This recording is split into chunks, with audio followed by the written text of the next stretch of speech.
Hello, welcome to my little art live stream. Welcome all. I'm Katie Roberts, and we're in my studio here at home in Melbourne. And I just thought I would start these up again. I am, just adjusting things. Teaching a class in 15 minutes or so. So I'm going to keep this one brief. Hello to whoever is there watching. Just going to adjust my lighting for you a little. So the term that I'm doing of Saturday sessions is focused on journal practice. So I thought I'd share a little bit about how I keep journals and show you some examples before we launch into a little warm-up drawing, if we have time. So on my desk here, I have a bunch of journals. I'm just going to tilt the camera down so that you can see. And the subject matter for today, which I'm going to play with, is a set of headphones. So if you have headphones around and you'd like to draw them, grab yourself a pair. You might be using them. So you can draw anything today. So no stress if you don't have, or you can just watch and later on you can draw. So let me just show you a little journal tour. Shall we do that? Okay. So these are a range of different journals. I have over 100 journals from the years, ranging in size from even larger than this. A3 is my standard art journal, but these ones are great. So I'm suggesting my students get a journal for this term, either A5 or A4 size, something like this, which is hardbound and watercolor paper. And I always like to put it's getting a bit of glare there. I'll turn off one of these lights. Let's see if that hopefully helps. I always put a monogram, my little monogram there at the beginning of every journal, and I date the start date, and I do a little inscription, really an intention that I set for my journal practice for this journal. So this one's Soul Searching Travel Journal, and it's from my trip overseas over a couple of years ago. And I went to Scotland and England. I always keep a blank page at the front. I find that that's that way you don't have the fear of putting an artwork in which then you dislike right in the front. But I also feel like it protects the other artwork. If this ever loses its hardbound cover, for instance. And here we have a little illustration I did when I was staying in an old mill house in the hills of, where was I? Lakes District in England, which was beautiful. There's a range of different things, from light sketches in pencil that I've developed a bit more, through to watercolor and pencil sketches. It's in the Lakes District. And I always like to note down anything that might be significant, and it might be something about the subject matter. In this case, it was that I had a phone call. My auntie had to go to hospital. So that happened while I was there, and it always helps to kind of capture that moment for me. These aren't just about creating pretty pictures, but they're not. They're about journaling my life and experiences, and they're loaded with information. So creating a journal is not just about, it shouldn't, I think, be just about creating something for other people. It should be something for yourself. Now, that could be that you're exploring a medium or a technique. It might be that you're noting down things for a future artwork. Even a little sketch like that. I remember where I was, and it was incredibly cold, so that was a very quick one. A lot of these were for that same reason. I'll just flick through the rest. I'm not sure what's in this. This is Edinburgh Castle. My dear friends, our family friends, playing music. My uncle and aunt, little portraits, landscapes, bridges. I'm sorry, these don't come up that well on the camera here, but you can get a sense that there's different mediums and gum tree trunks back in Australia now, and some strange little explorations. And yes, this is Melbourne back home and down at the coast. So with a watercolor paper journal, you can use any medium from pencil through to watercolor, ink. Here's a colored pencil that I've gone quite heavy on the paper, and it's withstood that sort of approach. So I want to encourage people in their journals to really explore and feel safe to play.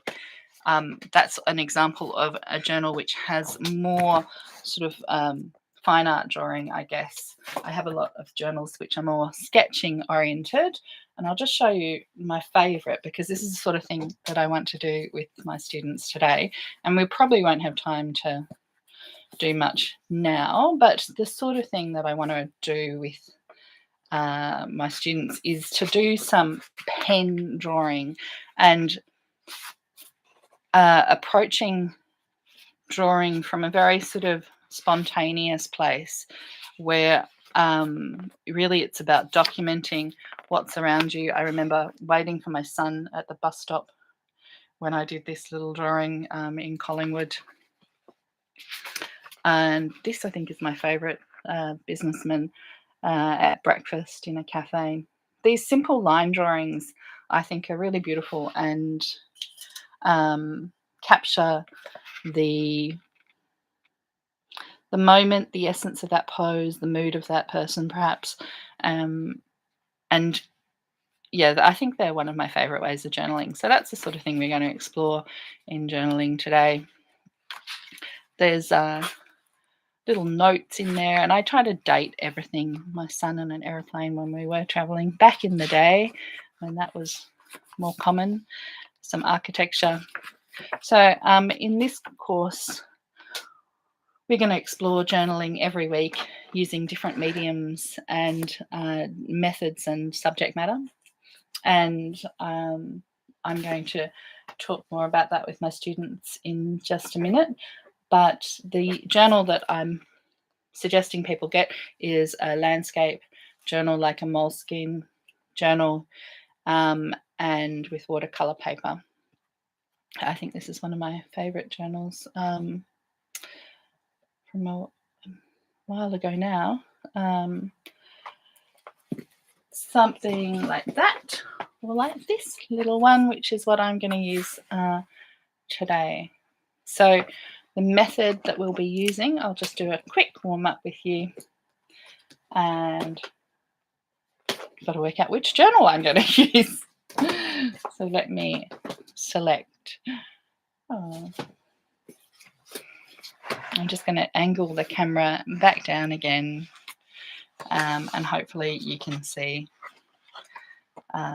what I'm doing here. I put notes in my journals as well, so that's something I encourage you to do. And oops, let's do headphones. Very quick 5-minute sketch of headphones.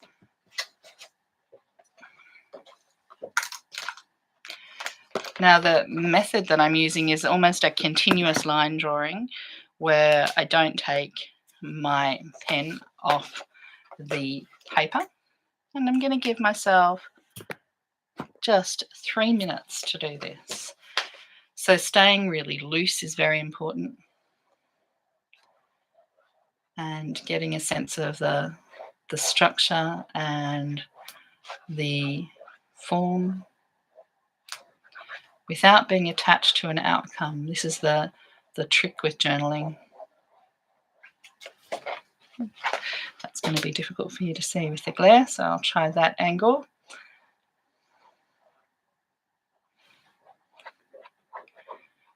Now, as this is a deliberately scribbly drawing, I'm going to try to not go into tone. It's very tempting though. We'll see how I go with that.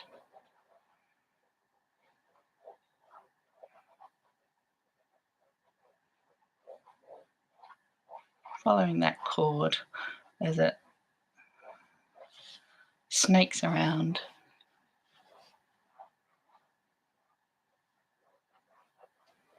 Looks like it loops back to itself here.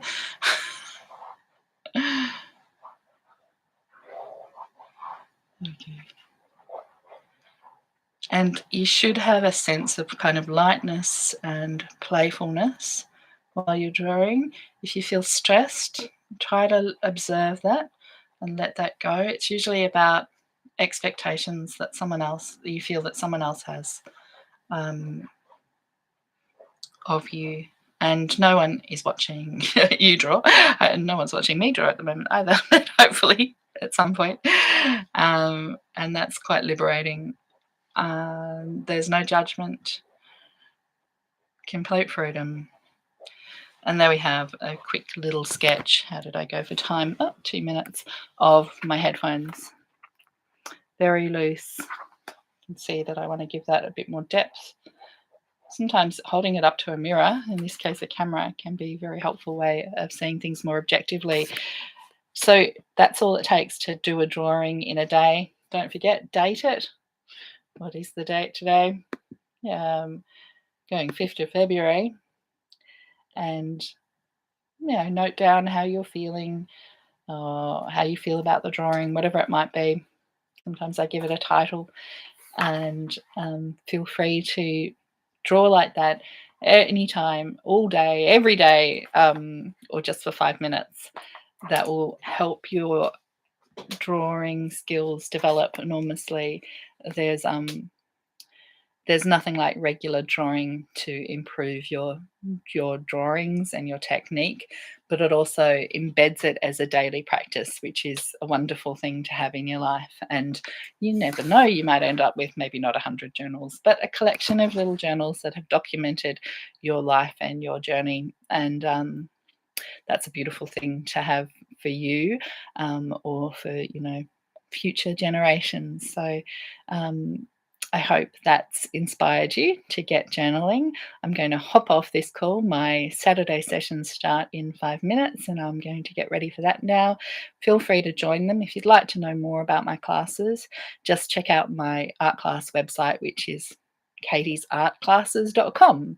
I'll put a link below once this has gone live. But that's, katiesartclasses.com. I'd love to see you in one of them. I hope you've enjoyed that. I'll see you soon.